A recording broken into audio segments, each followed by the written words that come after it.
اہم شخصیت بات کرنے کی کوشش کرتی ہے تو یوتھ ہماری نالا نظر آتی ہے.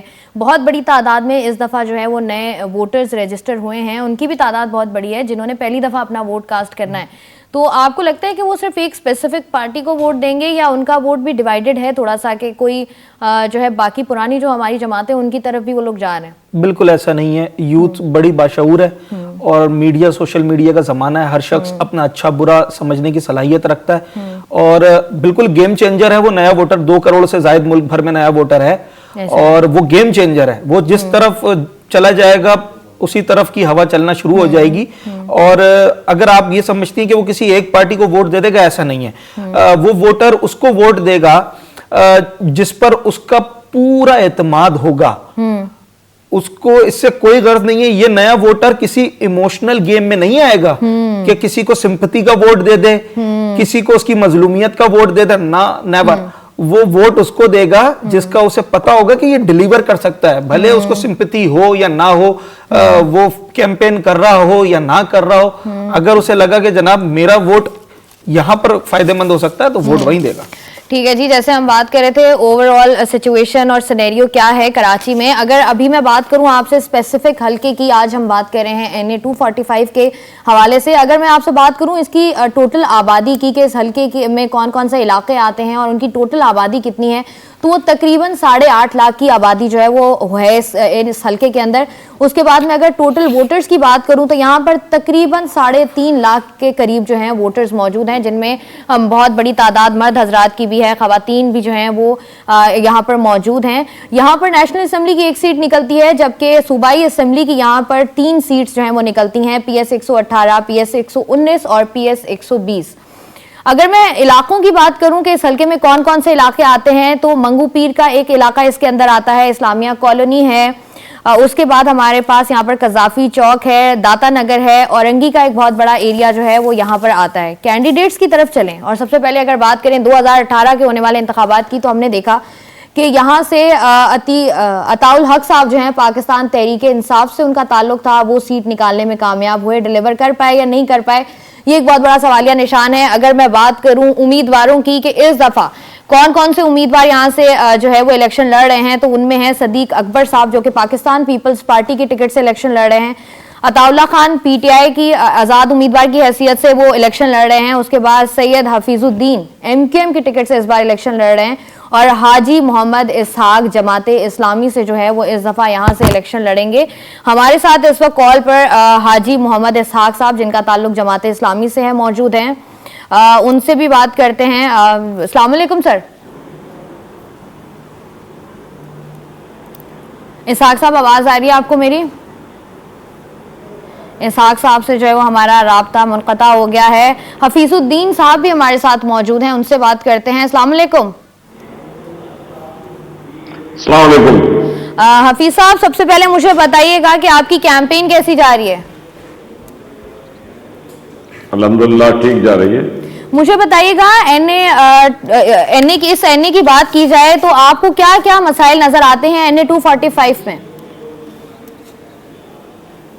دیکھیے صورتحال تو یہ ہے کہ یہ مسائل کے بڑے سنگین گرداب میں پھنسی ہوئی حلقہ ہے. یہاں پہ خاص طور پہ بیشتر مزدور طبقہ رہتا ہے اور بڑا پسماندہ حلقہ ہے یہ. یہاں پہ یہ اورنگی جیسے آپ کو معلوم ہے دنیا کی سب سے بڑی کچی آبادی بھی ہے, اور اس کے ساتھ جو ملحقہ علاقے ہیں وہ بھی بہت ہی انڈر پریویلیج ہیں. ان کو جو فیسلٹیز ہیں وہ کوئی مہیا نہیں ملی ہوئی ہیں. مثال کے طور پہ بجلی کا ایک بحران ہر وقت رہتا ہے, پانی 2 مہینے 1 مہینہ 3 مہینے کے اندر آتا ہے, اور گیس تو تقریباً ناپید ہے. تو ہم جو کمپین چلا رہے ہیں ہمیں یہ 3 ایشوز بجلی پانی اور گیس کے بڑے سیویئرلی محسوس ہوتے ہیں. اس کے علاوہ یہاں پہ صحت کے جو ادارے ہیں ہاسپٹلس ہیں اس کا بھی فقدان ہے. ایجوکیشنل انسٹیٹیوشنس کی بھی کوئی ایسی وہ نہیں ہے, لیکن لوگوں میں پڑھنے کا رجحان بہت زیادہ ہے. میں سمجھتا ہوں یہاں کے بنیادی مسائل اپارٹ فرام بجلی گیس اور پانی یہ تو ہمارا بنیادی حق ہے, یہ ملنا چاہیے. NQM پاکستان ماضی میں بھی ان ایشوز پہ بڑی تندہی سے کام کرتی رہی ہے اور ابھی بھی کام کرے گی, اور لوگوں کو یہ ان کا بنیادی حق ہے, ان کو ملے گا انشاءاللہ. اس کے بعد اگر میں آتا ہوں تو یہاں پہ سب سے بڑا مسئلہ ہے بے روزگاری کا. دوسرا مسئلہ یہاں پہ ہے ایجوکیشنل انسٹیٹیوشنز کا, تعلیم کا. تیسرا مسئلہ ہے کہ ہیلتھ ایشوز ہیں, کیونکہ ہاسپٹلس وغیرہ پراپر نہیں ہے, اتنی بڑی آبادی ہے اور اس میں تقریباً ویسٹ کی 40 لاکھ سے اوپر کی آبادی ہے, اور اس کے اندر یہ تمام مطلب جو ضروریات زندگی کے لیے ضروری ہے وہ فیسلٹیز موجود نہیں ہیں. اچھا حافظ صاحب, جیسے آپ بات کر رہے ہیں کہ بیسک نیسیسٹیز جو ہیں وہ عوام کو نہیں ملتی ہیں, اگر بات کی جائے آپ یہاں سے الیکشن میں جیت جاتے ہیں, قانون سازی کے بارے میں کیا سوچا ہے آپ نے, کس طریقے سے کی جائے گی؟ دیکھیے, میں یہاں کی آبادی کے بیشتر جو سیگمنٹس ہیں وہ 2-3 ہجرتیں کیے ہوئے لوگ ہیں.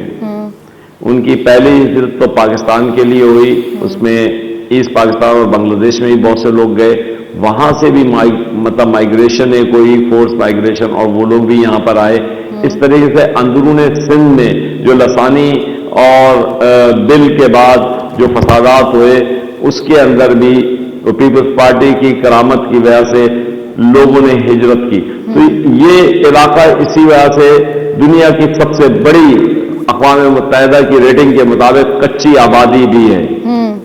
میں آپ کو بتاؤں, میرا سب سے پہلا لیجسلیشن کے لیے جو ایشو ہوگا انشاءاللہ العزیز, میں کام کروں گا اسٹینڈرڈز پاکستانیز کے لیے جو بنگلہ دیش میں پھنسے ہوئے ہیں, جو پاکستان کی وفاداری کے اندر ایک مسائل کے گرداب میں پھنسے ہیں. نہ ان کے پاس پاسپورٹ ہے, نہ آئیڈینٹی ہے, نہ بنگلہ دیش گورنمنٹ ان کو تسلیم کرتی ہے کہ, اور ان کو جس طریقے سے اذیت کا شکار کیا گیا ہے وہ محب وطن پاکستانی ہے. ان کو پاکستان لانے کے لیے میں اپنی تمام صلاحیتوں کو بروئے کار لاؤں گا انشاءاللہ. ٹھیک ہے. اس کے بعد اور ایشوز بہت امپورٹنٹ ہیں, جیسے ہمارے منشور کے اندر ہم نے 3 کانسٹیٹیوشنل امینڈمنٹس کی بات کی ہے. اس پہ ہم NFC ایوارڈ کے ساتھ ساتھ PFC ایوارڈ, اس کے بعد ہم چاہتے ہیں کہ PFC ایوارڈ کے ذریعے وہ حق جو ہمارے صوبے میں ڈسٹرکٹس کو نہیں ملتا اور سارا پیسہ آ کے پارک ہو جاتا ہے چیف منسٹر ہاؤس میں, اور اس کے بعد وہ کہاں جاتا ہے پتہ نہیں چلتا اس پیسے کا. 22,000 ارب ہم بتاتے ہیں کہ بجٹ کے فیگرز ہیں جو سندھ حکومت کو پچھلے 15 سال میں ملے. حافظ صاحب ایک سیکنڈ رکے گا, حافظ کی بات کو یہاں پر کاٹ رہی ہوں, یہیں سے کنٹینیو کریں گے. ٹرانسمیشن کا سلسلہ جاری ہے, لیکن یہاں وقت تو ایک بریک کا, ہمارے ساتھ رہیے.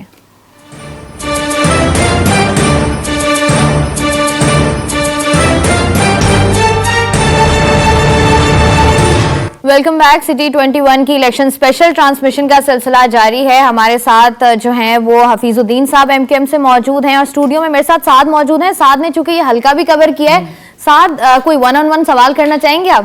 میں حفیظ الدین صاحب, السلام علیکم. وعلیکم السلام جناب.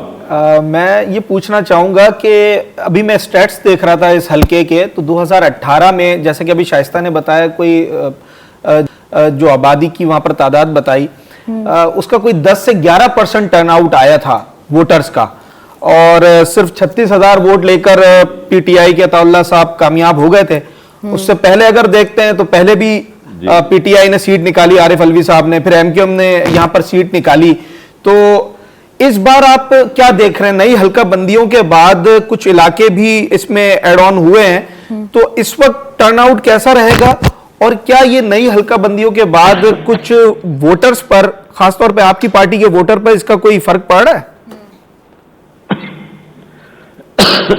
دیکھیے, میں سمجھتا ہوں ہماری پارٹی کے ووٹر پہ کوئی اس سے فرق نہیں پڑ رہا, لیکن اوور آل یہ حلقہ بندی میں سمجھتا ہوں کہ بڑی غیر مناسب اور ان نیچرل ہے. اس کو اس کے بارے میں کوئی جو ڈیلیمیٹیشن کی بائنڈنگ ہے وہ اس حلقے پہ پوری طریقے سے کور نہیں کی گئی ہیں. ہم نے اس پہ آبجیکشنز بھی فائل کیے تھے لیکن وہ آبجیکشنز انٹرٹین نہیں ہو سکے یا اس کو جوڈیشل ریویو پراپر مل نہیں سکا. لیکن اس کے باوجود اس حلقے کے اندر جو اس کی ڈیموگرافی کہنا چاہیے یا اس کو کہنا چاہیے کہ اس کی جو آبادی کے مختلف فیکشنز یہاں پہ موجود ہیں وہ اس بات کی غمازی کرتے ہیں کہ یہاں پر مزدور طبقہ زیادہ رہتا ہے اور اس کے مسائل ویسے ہی سب کے کامن مسائل ہیں. آپ کسی طبقے میں چلے جائیں, اردو بولنے والا ہو, پشتو بولنے والا ہو. اتفاق سے اس حلقے سے میں پروونشل اسمبلی کا ایک الیکشن جیت چکا ہوں. یہاں پہ میں ممبر تھا, 2013 کے اندر الیکٹ ہوا تھا. اور حفیظ صاحب ایک سوال ایڈ کر لیجیے گا میرا. حفیظ صاحب جب آپ جیتے تھے صوبائی اسمبلی کی سیٹ, آپ کون سی پارٹی سے الیکشن لڑ رہے تھے اس وقت؟ میں پی ٹی آئی سے لڑا تھا. اچھا. اور میں نے 2016 میں استعفیٰ دے دیا تھا. جی.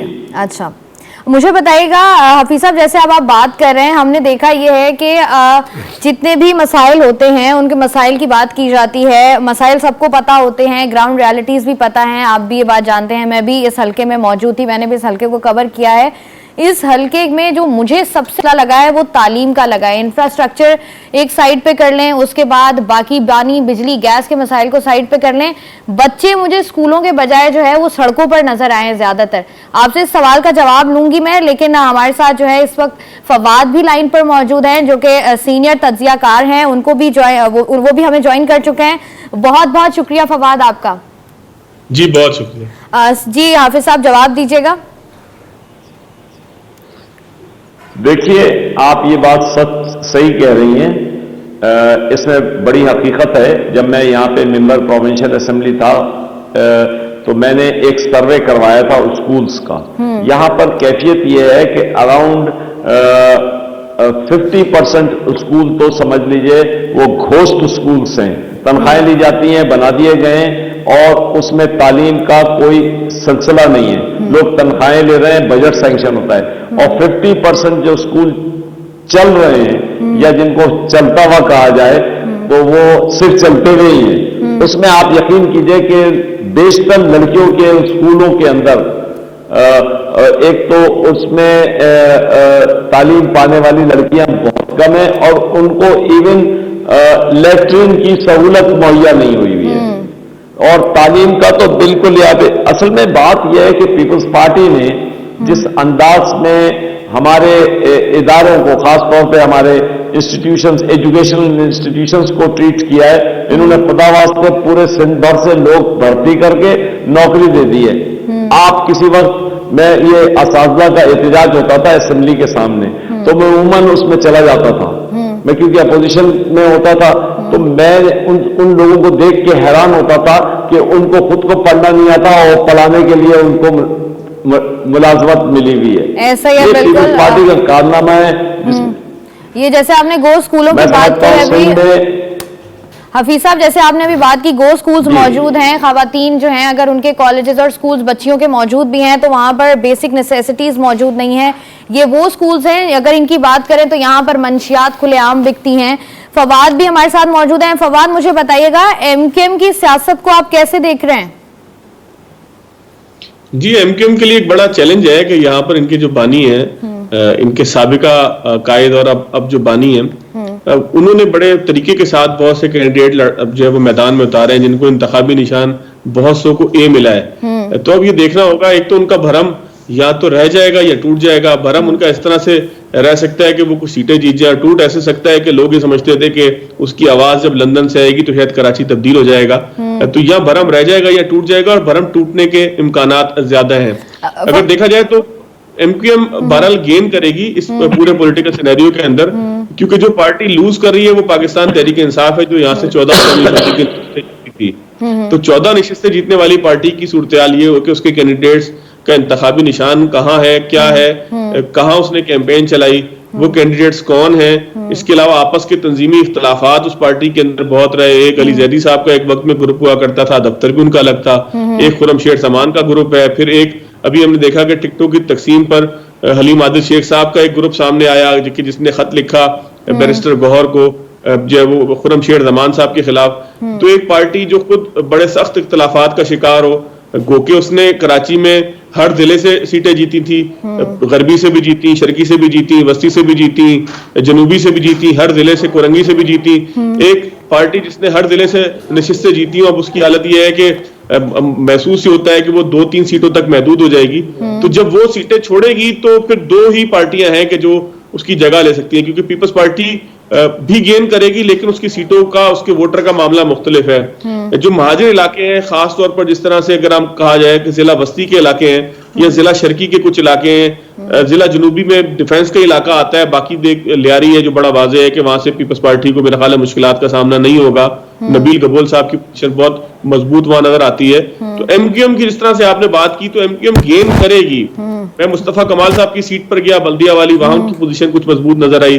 وسطی کے اندر دیکھیں کہ برے سے برے حالات کے اندر ایم کیو ایم نے گین کیا. خالد مقبول صدیقی صاحب والی سیٹ بھی جیتنے میں کامیاب ہوئے, اسامہ قادری کی سیٹ جیتنے میں کامیاب ہوئے, پھر تھوڑا سا ساتھ امین الحق صاحب والی سیٹ جیتنے میں کامیاب ہوئے, پھر اقبال ڈپٹی محمد علی کی کورنگی والی سیٹ جیتنے میں کامیاب ہوئے. تو یہ ایم کیو ایم کے روایتی علاقے ہیں. پھر اب پارٹی کے اندر اس طرح سے اختلافات بھی نہیں ہیں, نہ ڈولفن ہے, نہ جو ہے وہ کوئی اور ووٹ تقسیم کرنے والا فیکٹر ہے. جیسے آپ بات کریں نا کہ ایسے کوئی اختلافات نظر نہیں آ رہے ہیں. ہم جیسے آپ نے پہلے بھی بات کی کہ ایم کیو ایم کوئی گیم کرے گی, الفابیٹ اے الاٹ ہوا ہے بہت سارے امیدواروں کو. لوگوں کے ذہنوں میں یہ سوال بھی ہے کہ اگر جو ہے یہاں پر ایک ویڈیو, ایک کال آتی ہے اور وہاں سے آواز آتی ہے ایک ہیلو کی, اس کے بعد ایم کیو ایم پاکستان کا سٹیٹس کیا ہوگا, یہ میں آپ سے بھی پوچھوں گی. ساتھ بھی موجود ہیں یہاں پر, ان سے بھی بات کریں گے, لیکن یہاں پر وقت ہوا ہے ایک بریک کا.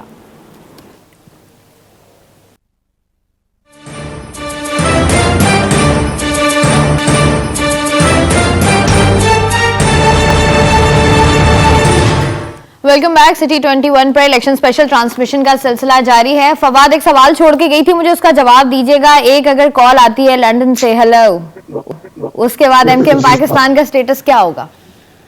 دیکھیں یہ ایک نا کراچی کے اندر ایک متھ قائم ہے کہ شاید لندن سرکار کا اب بھی کراچی میں اسی طرح سے گرپ ہے کہ وہ جب چاہیں کراچی کو بند کر سکتے ہیں, تہو بالا کر سکتے ہیں. جس طرح سے پہلے قتل و غارت کی سیاست کرتے تھے ویسے ہی کراچی ایک مرتبہ پھر ان حالات کی طرف لے کے جا سکتے ہیں.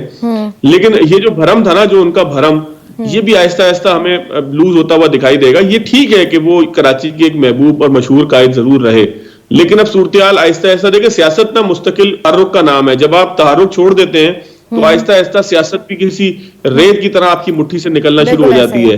اسی طریقے سے تحرک موجود نہیں ہے, تنظیم موجود تھی تو تتر بتر ہو گئی, آپس میں اختلافات کا شکار ہو گئی, آپس میں اختلافات کے بعد گروہ بن گئے, سیاسی طور پر الگ الگ چہرے سامنے آ گئے. پھر پیچھے جو موجود لوگ تھے انہوں نے آپ کی لیگیسی, آپ کی وراثت کو کسی نہ کسی طریقے سے جو وہ چلائی لی. آپ دیکھیں پہلے بھی اگر آپ کو یاد ہو تو فاروق ستار صاحب الیکشن کے وقت پھر خالد مقبول صدیقی صاحب کے ساتھ مل گئے تھے, اور الیکشن کے بعد پھر جو ہے وہ ایم کیو ایم نظریاتی بنا کر الگ ہو گئے. تو الیکشن میں یہاں جو اس وقت بچے کچھ لوگ ہیں ایم کیو ایم کے, ان کو بھی پتا ہے کہ پتنگ کا نشان ایک اہمیت کا حامل ہے, اور وہ اس پتنگ کے نشان کے گرد آخرکار جمع ہو گئے ہیں. اب ان کو امید یہ ہے کہ چونکہ ہم ایک نشان کے گرد جمع ہو گئے, ہماری ایک لیگیسی, ایک وراثت ہے, کراچی کے شہریوں کے لیے ہماری ایک پہچان ہے, کراچی کی شہری ہمیں خاص زاویہ نگاہ سے دیکھتے ہیں, ہمیں پسند کرتے ہیں. تو اس سارے تناظر میں جو ہے وہ آپ یہ کہیں کہ اچانک اے الفابیٹ آئے گا اور وہ چھا جائے گا, تو یہ انتخابات میں بالکل ویسے ہی ہے کہ اس طرح پاکستان تحریک انصاف یہ امید لگا کر بیٹھی ہے. ہم بھی دیکھ رہے ہیں, آپ بھی دیکھ رہے ہیں, سب لوگ دیکھیں گے, پورا پاکستان دیکھے گا کہ 8 فروری کو ان کی امید یہ ہے کہ شاید ایک انقلاب آئے گا, لوگ گھروں سے نکلیں گے, جوگ در جوگ نکلیں گے, پولنگ اسٹیشن کا رخ کریں گے, وہاں پر ٹینے اور بینگن کے نشان, جو بھی نشان ان کے پارٹی کے جو ہے امیدوار کو ملا ہوگا, اس کے اوپر جا کے ووٹ لگا کے آئیں گے. اور وہاں پر جو ہے وہ ایک پاکستان کے اندر بھی تھوڑی دیر پہلے یہ جس علاقے میں پہلے آپ کا دفتر تھا ڈیفینس کے, وہاں کے ایم پی اے صاحب نے ایک ٹویٹ کیا ہوا تھا, اور فیس بک کے اوپر بھی جو ہے اسٹیٹ کیا ہوا تھا کہ 8 فروری انقلاب کا دن ہوگا اور تحریک انصاف کی ایک حکومت ہوگی. تو یہی تحریک انصاف کے ہمدرد اور کارکنان بھی سوچ رہے ہیں کہ شاید ایسا انقلاب آ جائے. اگر یہ انقلاب آ جاتا ہے تو میرے آپ کے لیے اور پورے پاکستان کے لیے شاید نیا ہو, لیکن انقلاب اس طریقے سے آیا نہیں کرتے. پاکستان کی ایک تاریخ ہے اور تاریخ ہمیں سبق سکھاتی ہے کہ مستقبل کس طرح کا ہوگا. تاریخ سے ہم نتیجہ اخذ کرتے ہیں لوگوں کے بیہیویئر کا, لوگوں کے کردار کا, اور اس بیہیویئر کی بنیاد پر ہم یہ طے کر پاتے ہیں کہ کون سی پارٹی کیا چال چلے گی اور کس پارٹی کی کون سی چالیں ہیں. دیکھیں جس وقت کوئی خرید و فروخت کی بات آتی ہے تو کچھ مخصوص پارٹیوں کا, کچھ مخصوص چہروں کا نام لوگوں کے ذہن میں آ جاتا ہے کہ یہ خرید و فروخت کریں گے. تو ہر پارٹی کا ایک خاص بیہیویئر ہے اور اس بیہیویئر کے حوالے سے وہ پہچانی جاتی ہے. تو یہ سوچنا کہ کوئی انقلاب پاکستان تحریک انصاف کے لیے آئے گا اور پھر کوئی کراچی میں انقلاب ایسا آئے گا کہ جس کی جو ایک آواز کے نتیجے میں آیا کرتا تھا پہلے کہ سڑکیں بند, ویران ہو گئے, ہوٹل بند, کاروبار بند, بسیں بند, لوگ خوار ذلیل گھروں پہ بیٹھے ہوئے. تو یہ سارا کچھ جیسا کہ ہمیں پاکستان تحریک انصاف کے کیس میں نظر نہیں آتا, ویسا ہی لندن والی سرکار کے کیس میں نظر نہیں آتا. اور وہ ہیلو نہیں کر رہے کیا, وہ ٹویٹر پہ روزانہ ٹویٹ کرتے ہیں, وہ پتہ نہیں کیا کیا ہذیان جو ہے وہ لوگوں کو سناتے ہیں, لیکن اس کے باوجود بھی کوئی ان کی بات اگر سن رہا ہوتا ہے تو آج ان کے فالوور 3.5 لاکھ نہ ہوتے ٹویٹر کے اوپر. حالانکہ وہ ٹویٹ کرتے ہیں اور کچھ فنی ویڈیوز بھی ابھی ان کی گزشتہ دنوں آئیں گی جس کے اندر انہوں نے کچھ نازیبا الفاظ استعمال کیے کہ ملک کے اندر یہ کیا حرکتیں ہو رہی ہیں. اچھا سارے میں مین وائل جو ہے نا میں ڈھونڈنے لگ گیا ہوں کہ اس وقت میں دیکھوں کہ ان کے فالوور کتنے ہیں. میں آپ کو 93.4 کے یہ 3.25 لاکھ بھی نہیں ہے, یہ 93,000 فالوور اس بندے کے ہیں کہ جو کراچی کی ایک سیٹ سے 1.5 لاکھ ووٹ لیا کرتا تھا. یہ اس کے فالوور ہیں جی. آپ ان کو بینیفٹ آف ڈاؤٹ دے سکتے ہیں نا, کیونکہ ہم یہ کہہ سکتے ہیں کہ سوشل میڈیا کا زمانہ ہے اور ان کے لیے کافی نیا ہے سوشل میڈیا, اس لیے وہ ذرا دیر سے پہنچے ہیں سوشل میڈیا تک, یہ بھی تو کہا جا سکتا ہے. نہیں, سوشل میڈیا پہ کون سا ہم نے ڈانس کرنا ہوتا ہے. سوشل میڈیا کے اوپر آپ اپنا پیغام دیتے ہیں. اب آپ یہ دیکھ لیں کہ جس وقت بڑے بڑے سوشل میڈیا اکاؤنٹ ہیں, جتنے وہ ایکٹیو ہیں اتنے ہی جو ہے وہ لندن والی سرکار بھی ایکٹیو ہے. لیکن میں نے آپ کو بتا دیا کہ جس شہر دیکھیں نا, ایک بات سنیں, چلیں عقیدت کی بات آپ کر لیں, 1 منٹ کو آپ یہ سوچ لیں کہ لوگ عقیدت کے اندر جو ہے وہ اپنے قائد کو فالو کریں گے. اور کراچی کی آبادی کتنی ہے, کم از کم 2.5-3 کروڑ تو کراچی کی آبادی ہے, پردم شماری میں کوئی مانے یا نہ مانے, لیکن 3 کروڑ کے لگ بھگ کراچی کی آبادی ہے. سڑکوں پہ چلنے کی جگہ نہیں ہے, سب کو پتہ ہے یہ. اس 3 کروڑ کی آبادی کو آپ 2 کروڑ کنسیڈر کر لیں, اور 2 کروڑ کے اندر آپ دیکھیں کہ صرف 93,000 لوگ کیا ٹویٹر یوز کرتے ہوں گے.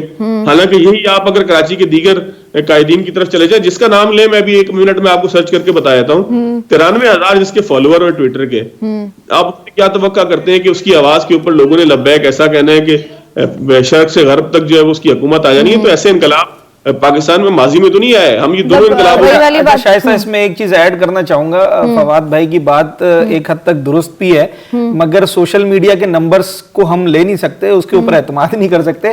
باقی جن سیاسی لیڈرز کے اس وقت سوشل میڈیا پہ بڑے فالوئنگ ہے تو ان کے پیچھے ان کی ٹیم سے بیٹھی ہوئی ہے, ہم اس پہ نہیں جاتے. پر یہ بات ضرور ہے کہ اب کوئی انقلاب ایسے نہیں آ جائے گا اگر کوئی سمبل اے آ بھی گیا اور کوئی ہیلو, کوئی رنگ ہو بھی جائے, کوئی رنگنگ ہو بھی جائے, تو اس سے کوئی آؤٹ آف دی وے جا کے کوئی نئی چیز سامنے نہیں آ سکتی ہے. پر ایک حقیقت پھر بھی اپنی جگہ موجود ہے. ہم نے بلدیاتی انتخابات میں دیکھا تھا بائیکاٹ کا ایک اچھا اثر پڑا تھا, مگر میں اس میں کریڈٹ دوں گا MQM پاکستان کی مستقل مزاجی کو.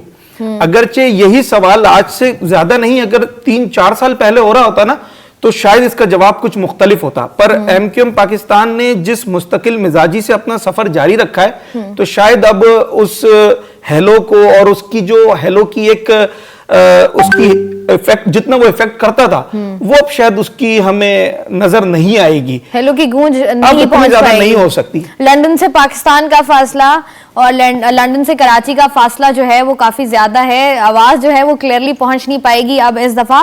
حفیظ الدین صاحب, مجھے بتائیے گا, آپ کے ساتھ جو باقی کینڈیڈیٹس کھڑے ہوئے ہیں ان میں آپ کس کو اپنا کمپٹیشن سمجھتے ہیں اور آپ کو لگتا ہے کہ یہ آپ کو ٹف کمپٹیشن دے پائیں گے؟ میرا تو دیکھیے اصولی بات تو یہ ہے کہ سب سے کمپٹیشن ہے, لیکن میں سمجھتا ہوں کہ جو میجر 3-4 پارٹیاں ہیں, جماعت اسلامی ہو گئی, PTI ہو گئی, اور اس کے علاوہ پیپلز پارٹی ہو گئی, یہ 3-4 جماعتیں ہیں. ANP وڈرا ہو چکی ہے, ان رن نہیں ہے. اس طریقے سے کوئی ایسی قابل ذکر پارٹیز ہیں نہیں اس کے علاوہ, لیکن ہیں 25-30 کینڈیڈیٹ تو ویسے ہی تھوک کے باؤں کھڑے ہو جاتے ہیں. جمیعت علماء اسلام ہے, TLP نے 13,000 ووٹ اٹھا لیا تھا 2018 میں. جی,